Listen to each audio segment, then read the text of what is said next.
The lesson this afternoon will be an introduction to the book of Hebrews. And let's begin by reading chapter 1, verses 1 through 3.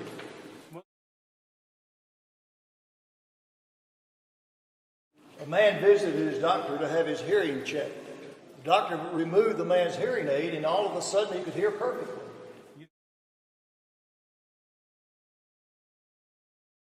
He had been wearing the device in the wrong ear for years. There was a preacher that once asked, "Do you have a deaf ministry in your church?" And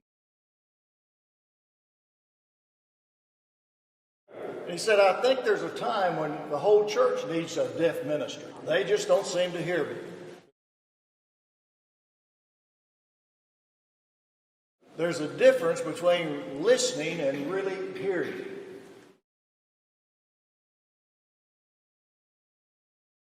Jesus often cried, "He that hath ears to hear, let him hear." And that suggests that it takes more than physical hearing or ears to hear the voice of God. It also takes a receptive heart.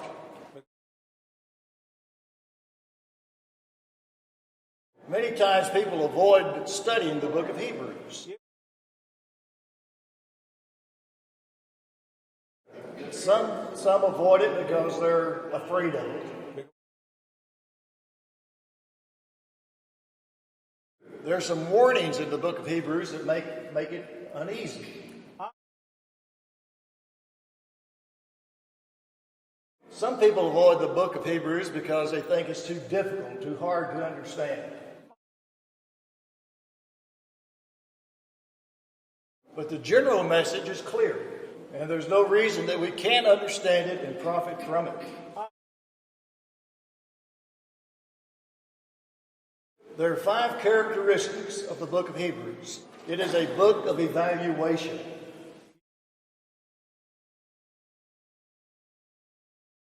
The word better is used 13 times in the book as the writer shows the superiority of Christ over Judaism.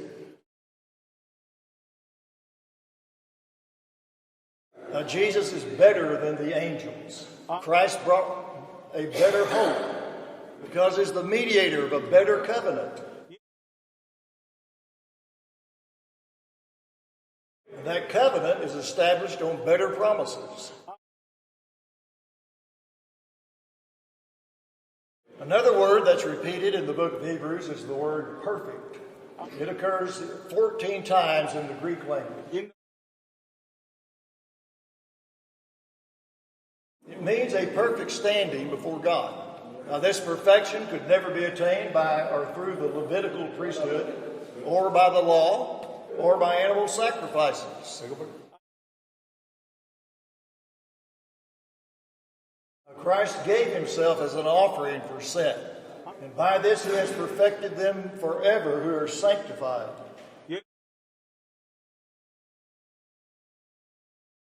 So the writer's contrasting the Old Testament system of law with the New Testament ministry of grace. He's making it clear that the Old Testament is temporary and couldn't bring in the eternal, better things found in Christ.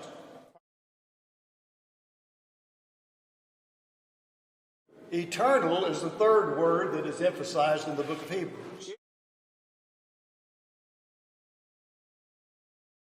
Christ is the author of eternal salvation. Through his death, Jesus obtained eternal redemption.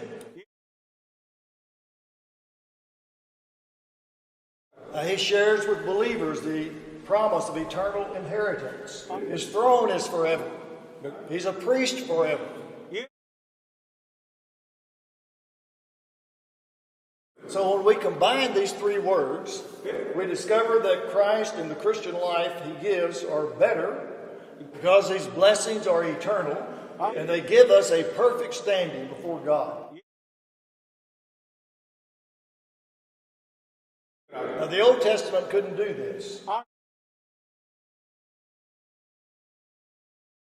But why did the writer ask his readers to evaluate their faith and also evaluate what Christ had to offer them? because they were going through difficult times. Yep. And they were being tempted to go back into Judaism. The temple was still standing in Jerusalem when Hebrews was written. So the easy way to escape persecution would be to go back to the Mosaic Law.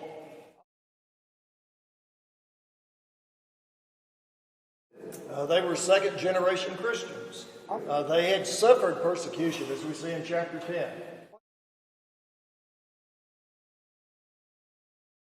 They had helped others who had suffered. But they were being seduced by teachers of false doctrine. The tragic thing is that they spiritually were at a standstill. They were in danger of going backwards spiritually.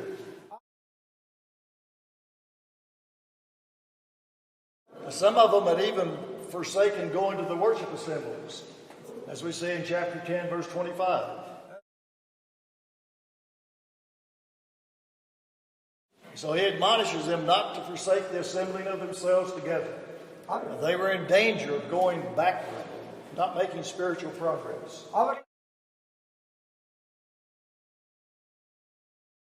In the Christian life, if you don't go forward, you go backward. There's no permanent standing still.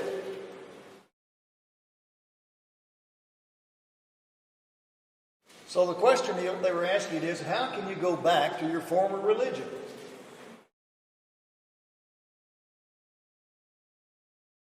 He's telling them, just take time to evaluate what you have in Christ. He's better than anything you ever had under the law.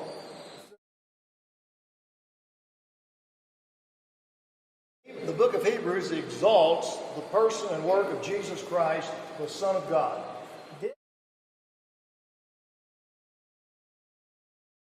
When you realize all that you have in Him and through Him, you have no desire for anything, anyone, or anything else.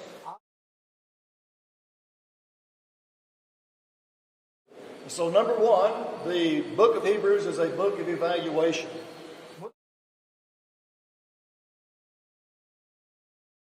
The second characteristic of the book of Hebrews, it's a book of exhortation.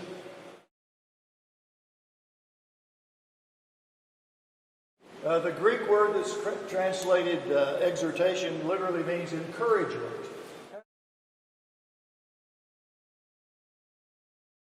Someone says, well, how can it be a book of encouragement when there are the 5 terrible warnings in the book of Hebrews? Yep. They're not really warnings so much as they are encouragements. Their purpose is to encourage us to trust God and to trust His Word, heed His Word.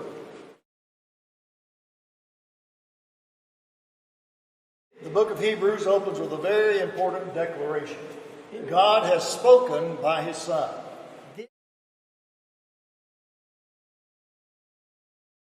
Near the close it says, see to it that you do not refuse Him who is speaking.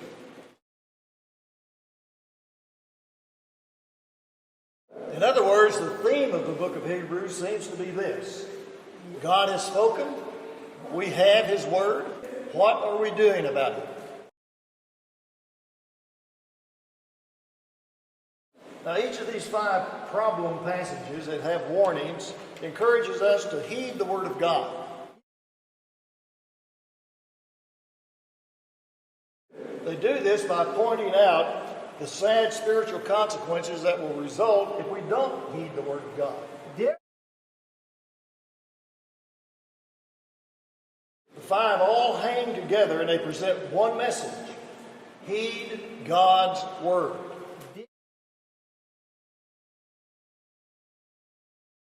So the first one warns about drifting from the Word of God. This is in chapter 2, verses 1 through 4. This has to do with neglect.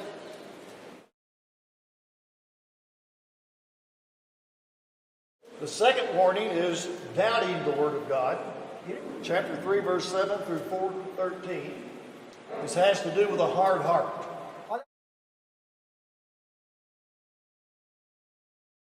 The third warning is concerning dullness toward the Word of God.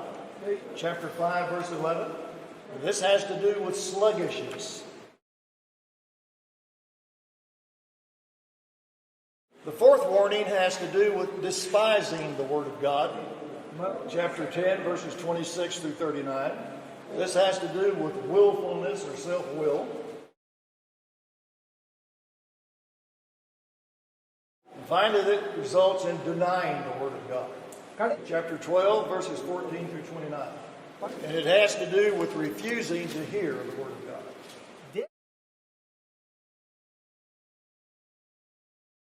You see these 5 things just go on a downward spiral.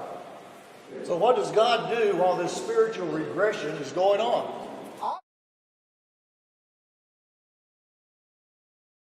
He keeps speaking to us, encouraging us to get back to His Word.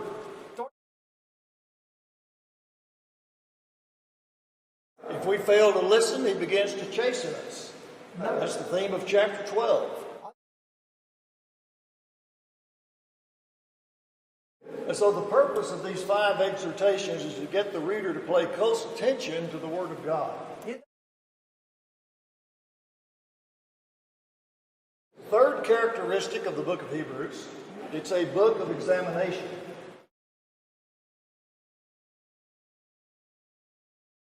As you studied the book of Hebrews, you found yourself asking this question: what am I really trusting?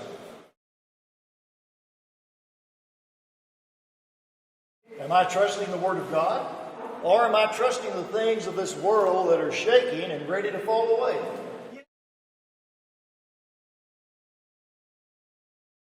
Hebrews was written at a very strategic time in history. The temple was still standing and sacrifices were still being offered. But in just a few years, the city of Jerusalem and the temple will be destroyed.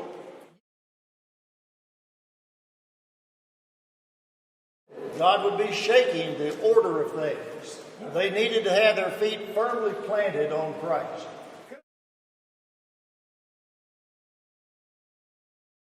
And so it is today. Even God's people have gotten so caught up in the world system that their confidence is not in the Word of God. It's not in the Lord, but in money, buildings, programs, and many other material things. And so as God continues to shake society, the scaffolding will fall away.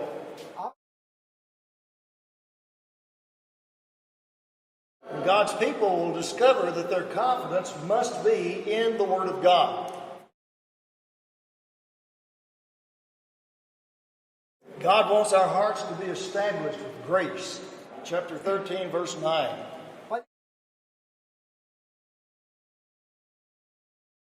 So here's the key message of the book of Hebrews. You can be secure while everything around you is falling apart. Fourth characteristic of the book of Hebrews, it's a book of expectation. The focus of this book is on the future. The writer says that he's speaking of the world to come.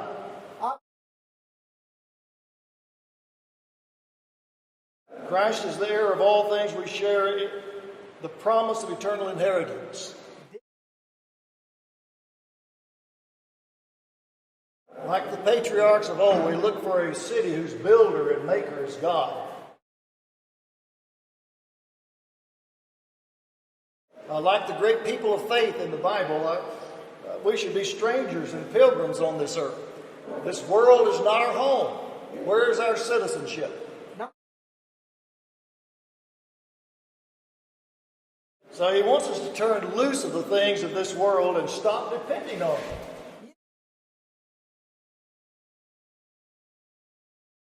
He wants us to center our attention on the world to come. Now, this doesn't mean that we become so heavenly minded we become of no earthly use. It means that we just hang loose as far as this world's concerned, and we start living for the eternal values of the world to come.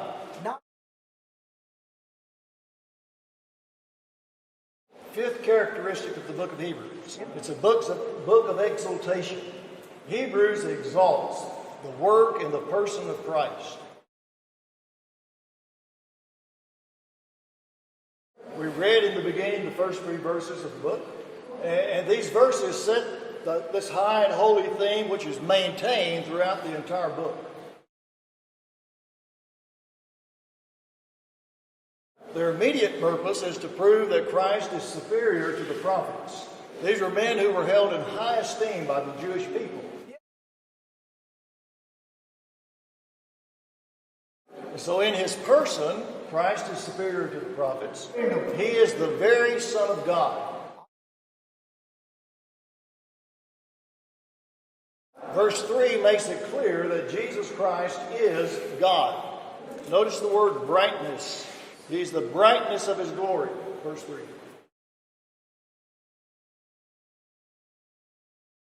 He is the express image of his person. And that express image means an exact imprint.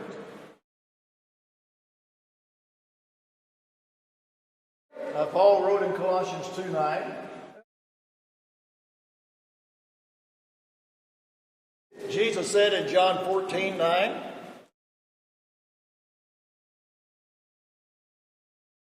and we also read in John 1:14, and so in his person, Christ is superior to the prophets. In his work, Christ is also superior to the prophets. He's the creator of the universe. He upholds all things by the word of his power. Notice Colossians 1:17. By him all things consist. Christ is also a superior prophet who declares the word of God.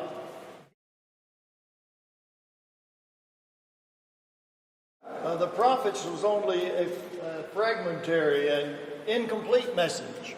But Jesus Christ was God's last word as far as revelation is concerned.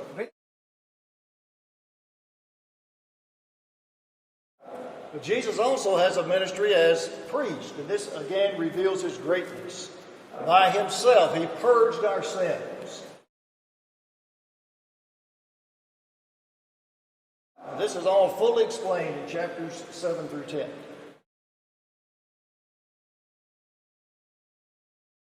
Finally, Jesus Christ reigns as King. He has sat down at the right hand of the Father.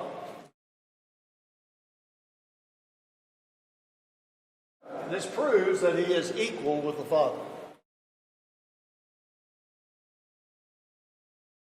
And so as we studied the book of Hebrews, keep in mind that it's not our purpose to get lost in some curious doctrinal details.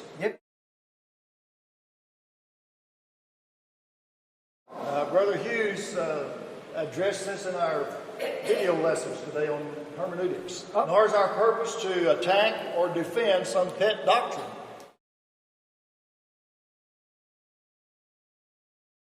Our purpose is to hear God speak in Jesus Christ and to heed and obey his word.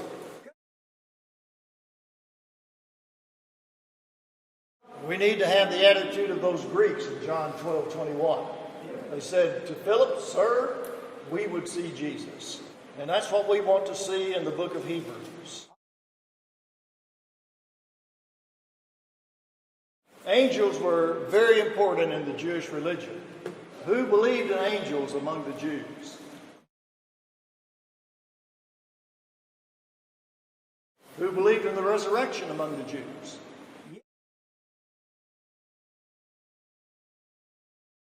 Who did not believe in angels? But basically, angels were very important in Judaism. Basically because thousands of angels existed at the giving of the law of Moses on Sinai.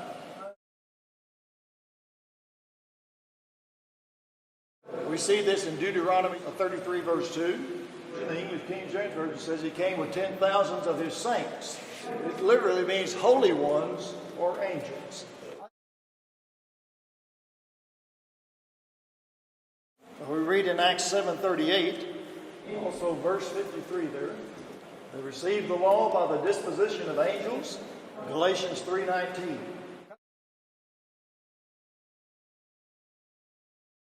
And so the angels were present in the law on Mount Sinai.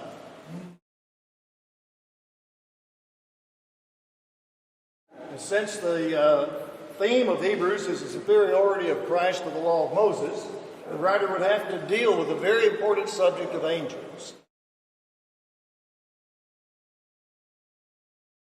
Now, this long section on the book on angels from chapter 1, verse 4 through chapter 2, verse 18, but it's divided into three sections. First, there's an affirmation. It's an affirmation of the superiority of Christ to angels. And the proof of that consists of 7 quotations from the Old Testament. A second section, there's an admonition. An admonition that the readers pay attention, and that includes us, pay earnest heed to the Word of God given through His Son.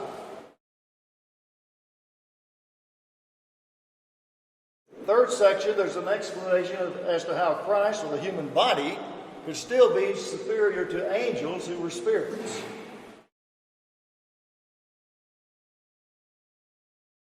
So number one, let's start with the affirmation that Christ is superior to angels. This is in chapter 1, verse 4 through verse 14.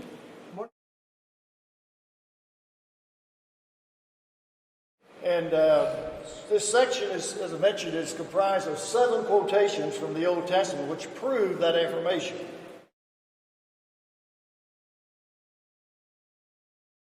And what language was the Old Testament originally written in primarily?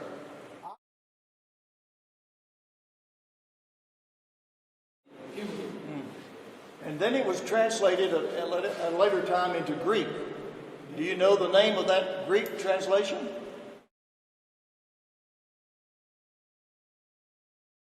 Septuagint. These quotations here in Hebrews chapter 1 are from the Septuagint.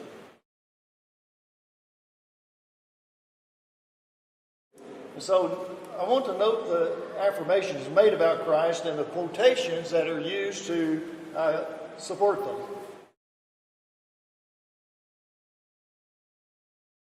To begin with, He is the Son. Now notice verses 4 and 5 that support that affirmation. What is the more excellent name that Jesus received? More excellent than angels?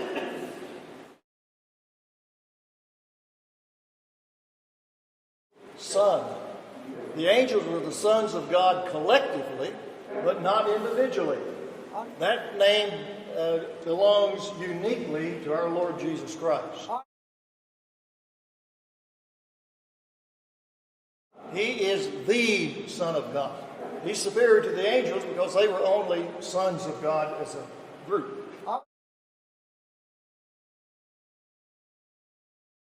The first quotation here is from Psalm chapter 2, verse 7.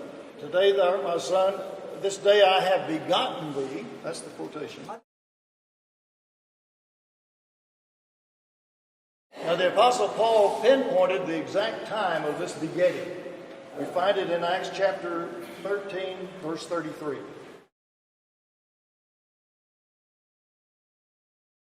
So what was the exact time of this begetting when Jesus was begotten as the Son of God?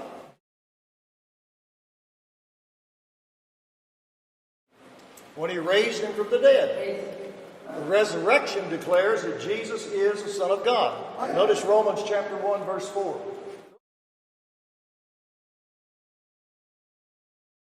Now the second quotation in verse 5 is from 2 Samuel 7:14. I will be to him a father, and he shall be to me a son. Now, 2 Samuel chapter 7, verse 14, who is the immediate application to there?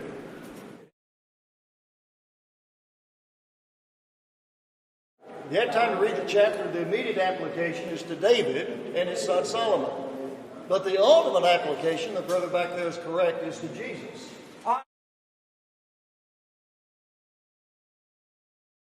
Remember, Jesus said, "Behold, a greater than Solomon is here." So the first affirmation is that Jesus is the Son. That proves that he is superior to the angels. In verse 6, Hebrews 1 verse 6, we have the second affirmation about Christ that proves that he is superior to angels.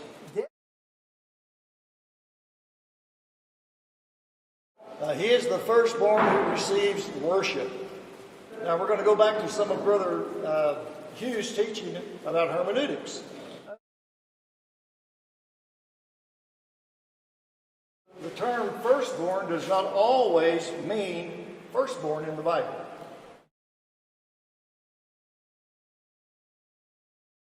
For example, God made Solomon the firstborn, although he was the 10th born in his family.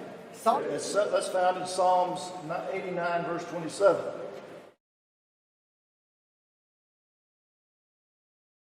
And so sometimes the term firstborn is a title of rank and honor, because the firstborn receives the inheritance and a special blessing.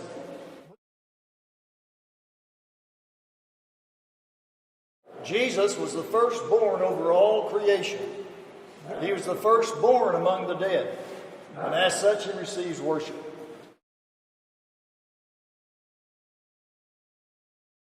The next affirmation that proves that he is superior to angels is verse 7, Hebrews 1:7. Yep. He is served by angels.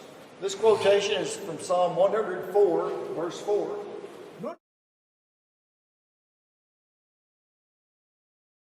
Both the Hebrew word and the Greek word that is translated spirit is also translated wind. Angels are created spirits.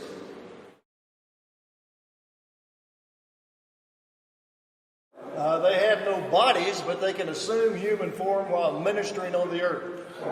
Angels serve Jesus on the earth.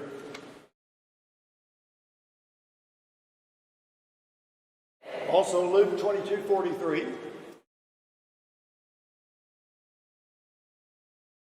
The fourth affirmation that proves that Jesus is superior to angels is in verses 8 and 9. He is God enthroned and anointed. Thy throne, O God, is forever and ever.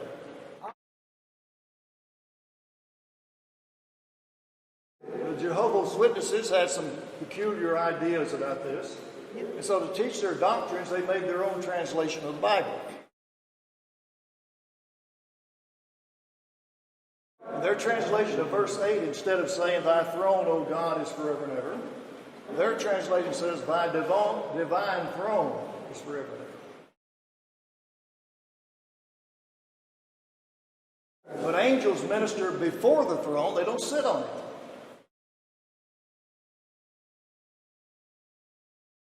Christ has been enthroned in glory. Ephesians 1 verse 20. Christ's throne is forever, which means he is eternal God.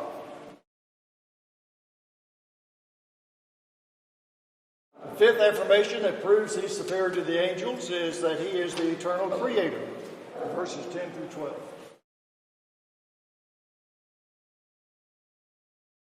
This quotation comes from Psalm 102.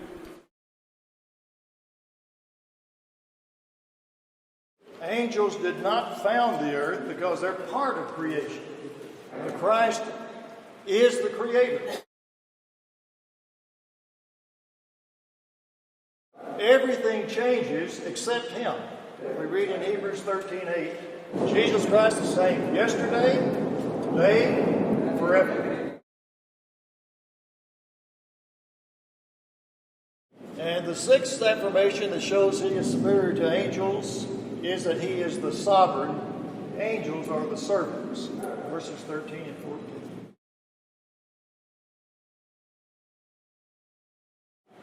Anyone know where this quotation is from?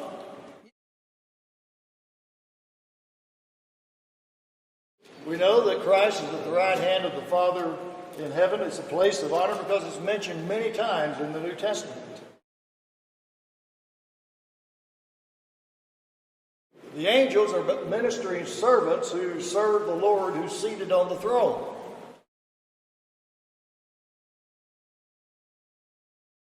It would be absolutely impossible to do away with all the evidence for these quotations. Christ is greater than angels.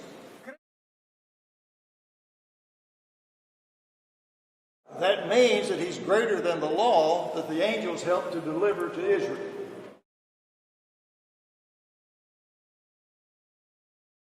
Let's take a break here.